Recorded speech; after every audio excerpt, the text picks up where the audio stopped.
तो ड्यूड को स्टार्टिंग में हमने देखा ही था, जब हमने प्रेशर और पोजीशन के बीच में एक ग्राफ प्लॉट किया था तो कुछ ऐसा आया था, राइट? हाँ बाबा।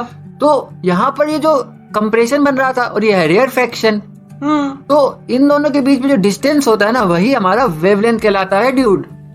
ओके। जैसे कि तुम देखो, ये कंप्रेशन है, 2 कंसेक्यूटिव कंप्रेशन के बीच के डिस्टेंस को भी हम वेवलेंथ कह सकते हैं, और 2 कंसेक्यूटिव रेयरफैक्शन के बीच के डिस्टेंस को भी हम वेवलेंथ कह सकते हैं।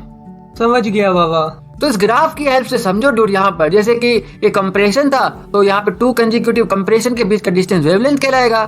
सिमिलरली रेयरफैक्शन को तुम बताओ। हाँ, तो मतलब ग्राफ में तो नीचे वाला जो वैली टाइप है उसको रेयरफैक्शन बोलते हो, तो पार्टिकल में दिख ही रहा है, दूर दूर है यहाँ पे, तो उसके बीच का जो डिस्टेंस है उसको भी वेवलेंथ बोलेंगे। वेरी गुड, दोनों सेम ही होता है ड्यूड। ओके बाबा। तो देखा हमने प्रेशर और पोजीशन या फिर डेंसिटी और पोजीशन भी प्लॉट करोगे तो कुछ ऐसा ही ग्राफ दिखेगा। तो डिस्टेंस बिटवीन 2 कंसेक्यूटिव कंप्रेशन या फिर 2 कंसेक्यूटिव रेयरफैक्शन होता है वेवलेंथ। तो अब क्रेस्ट और ट्रफ भी समझ ही लेते हैं ड्यूड। देखो क्रेस्ट क्या होता है? Crest is the point of maximum pressure in a medium. समझ रहे हो इसको? ओके, मतलब जहाँ पे मैक्सिमम प्रेशर रहेगा ना एयर मॉलिक्यूल के कारण, उसको क्रेस्ट बोलेंगे।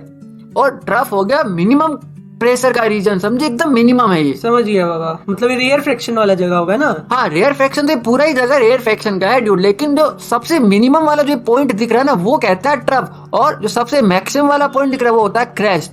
ओके बाबा। और हम वेवलेंथ को ऐसे भी डिफाइन कर सकते हैं, डिस्टेंस बिटवीन 2 कंसेक्यूटिव क्रेस्ट या फिर distance between 2 consecutive rarefaction. Trough dude. Trough. Very good. चलो अब हम आगे बढ़ते हैं। तो वेवलेंथ को भी हम रिवाइज कर लेते हैं। Wavelength is defined as the distance between 2 consecutive compression और रेयरफैक्शन। अगर हम एक साउंड वेव का फोटोग्राफ लेंगे एट ए पर्टिकुलर इंस्टेंट और हम उसका ग्राफ जैसे कि प्रेशर और डेंसिटी का प्लॉट करेंगे डिस्टेंस फ्रॉम द सोर्स से, तो जो डिस्टेंस बनेगा 2 कंसेक्यूटिव क्रेस्ट का या फिर 2 कंसेक्यूटिव ट्रफ का, वो कहलाएगा वेवलेंथ। तो इसकी ऐसा यूनिट तो मीटर होगी ना, क्योंकि डिस्टेंस कैलकुलेट कर रहे हैं, राइट? हाँ बाबा। और इसको हम जनरली लैम्डा कहते हैं, इसको हम ऐसा कुछ लिखते हैं। ओके। तो डूड इस केस में बताओ यहाँ पर वेवलेंथ कितनी है? हाँ बाबा, वेवलेंथ तो यही बताया था ना आपने कि जो मैक्सिमम प्रेशर रहता है उसके बीच का डिस्टेंस क्या है, या 2 जो क्रेस्ट रहता है उसके बीच का डिस्टेंस क्या है। तो यहाँ पे देखेंगे मैक्सिमम एक जगह आ रहा है 5 और एक जगह आ रहा है 25, तो दोनों को माइनस करेंगे 20 हो जाएगा वेवलेंथ। 20 centimetre dude. हाँ, 20 सेंटीमीटर। अच्छा, अब ये ग्राफ देख के बताओ टाइम पीरियड कितना होगा? अच्छा बाबा, टाइम पीरियड तो आपने बोला था टाइम पीरियड जो कंप्रेशन होता है 2 कंसेक्यूटिव कंप्रेशन एक पर्टिकुलर पोजीशन से कितने टाइम बाद मूव करते हैं, ठीक है? लेकिन ये टाइम तो कहीं दिख ही नहीं रहा बाबा ग्राफ में, कैसे निकालेंगे टाइम पीरियड? इसके लिए हमें प्रेशर और टाइम वाला ग्राफ देखना पड़ेगा ड्यूड। इसीलिए तो हम डिफरेंट ग्राफ देखते हैं। जब भी एक्स एक्सिस पे पोजीशन देखो ना, उससे सिर्फ तुम वेवलेंथ निकाल सकते हो, और जब टाइम देखो उससे तुम टाइम पीरियड फ्रीक्वेंसी निकाल सकते हो, समझे? ओके बाबा, एम्पलीट्यूड यहाँ से निकाल सकते हैं? हाँ, एम्पलीट्यूड तो तुम किधर से भी निकाल सकते हो, ये हो गया हमारा एम्पलीट्यूड। ओके।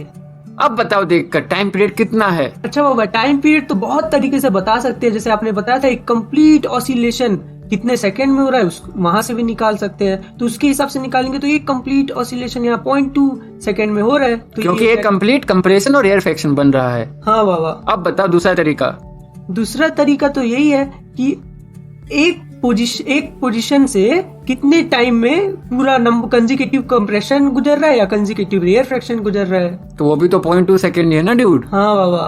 तो टाइम पीरियड आ गया हमारा 0.2 सेकेंड, राइट? हाँ बाबा। फ्रीक्वेंसी आ गया 1/2 1/0.2, तो ये हो गया 5 हर्ट्ज कह सकते हैं, या सेकेंड इनवर्स भी लिख सकते हैं। ओके, इसका मतलब 1 सेकंड में 5 बार ऑसिलेट होगा ना बाबा? हाँ, तो तुम देखो अभी एक ऑसिलेशन हुआ ना अभी कंप्लीट 0.2 तक। अब आगे और इसमें बनेंगे, जैसे ये 0.7 हो गया, 0.8 हो गया, 0.9 हो गया, और ये 1 हो गया, समझे? ओके। तो ये हो गया 0.7, 0.8, 0.9, 1। तो तुम कितनी वेव बन रही टोटल? 1 2 3 4 5। हाँ, 5। Very good dude.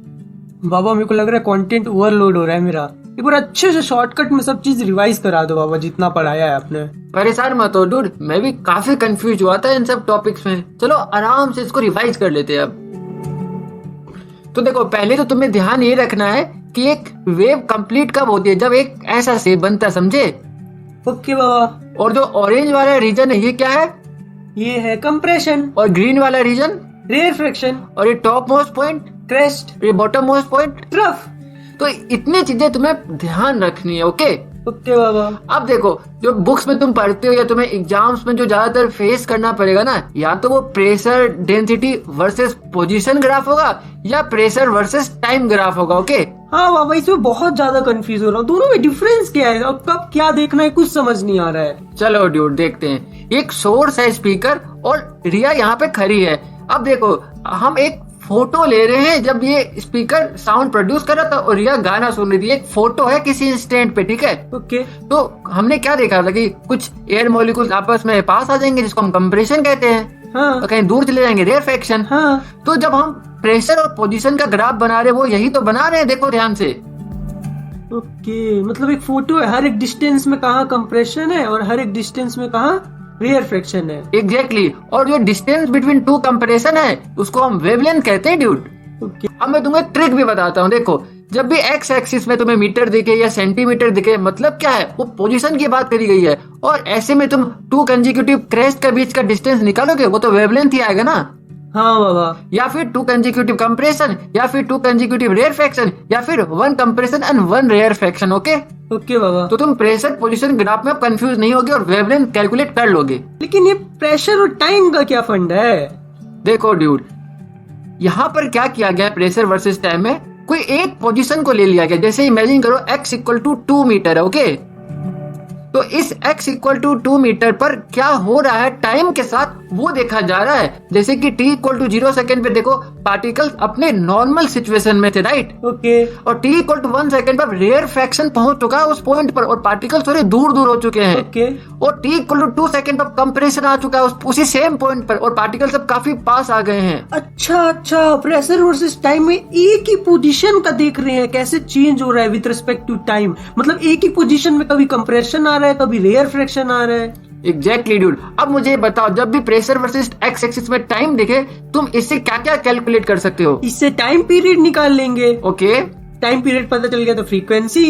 Very good dude. अब इस केस में बताओ, तो अगर ये time t equal to 4 second है तो टाइम पीरियड क्या है? टाइम पीरियड क्या है? अच्छा, 4 सेकेंड में कितना वेव है ये देख लूंगा मैं। हाँ बताओ। 1 wave, 2 wave, 3 wave, 4 wave. 4 second में 4 वेव है, मतलब 1 सेकेंड में 1 वेव है, तो 1 हो जाएगा बाबा time period. Very good dude. यानी कि एक वेव को, पूरा कंप्लीट वेव को 1 सेकेंड लग रहा है, राइट? हाँ। तो टाइम पीरियड हो गया 1 और फ्रीक्वेंसी यहाँ पे कितनी है? फ्रीक्वेंसी भी 1 हो जाएगा। फ्रीक्वेंसी भी 1 है। वेरी गुड ड्यूड, समझे? हाँ बाबा। अब तुम्हारा कंफ्यूजन क्लियर हो गया होगा, लेकिन अब तुम्हें क्वेश्चंस प्रैक्टिस करना है, इससे तुम्हारा कॉन्सेप्ट और भी अच्छा से मजबूत हो जाएगा। लेकिन बाबा, जो मिस्ट्री था मेरा अभी तक सॉल्व नहीं हुआ है जो शुरू में पूछा था। अरे हाँ ड्यूड, मैं भी थोड़ा भुलक्कर हो गया हूँ। चलो अब उसे समझते हैं।